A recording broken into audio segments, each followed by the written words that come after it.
Alors, toute personne peut donner des organes à son décès. Il n'y a pas de limite d'âge en soi. Notre plus vieux donneur au Québec, avec 88 ans, a donné un foie. Une personne de 76 ans a sauvé 5 vies. Même si on a eu des problèmes, on a des problèmes de santé actifs, ça ne nous exclut pas comme tel d'être donneur.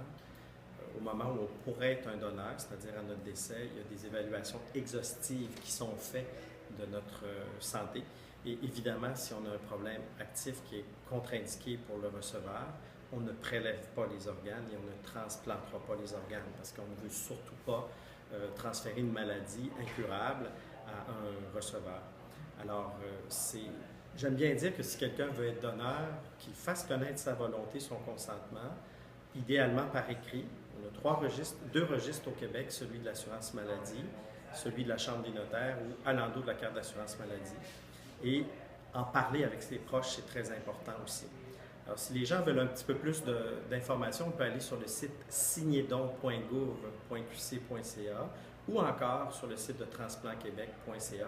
Et là, on va trouver beaucoup d'informations.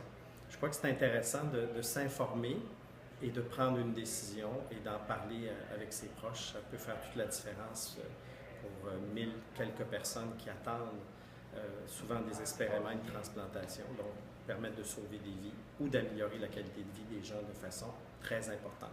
Et qui sait, c'est peut-être nous qui aurons besoin d'une transplantation dans notre vie.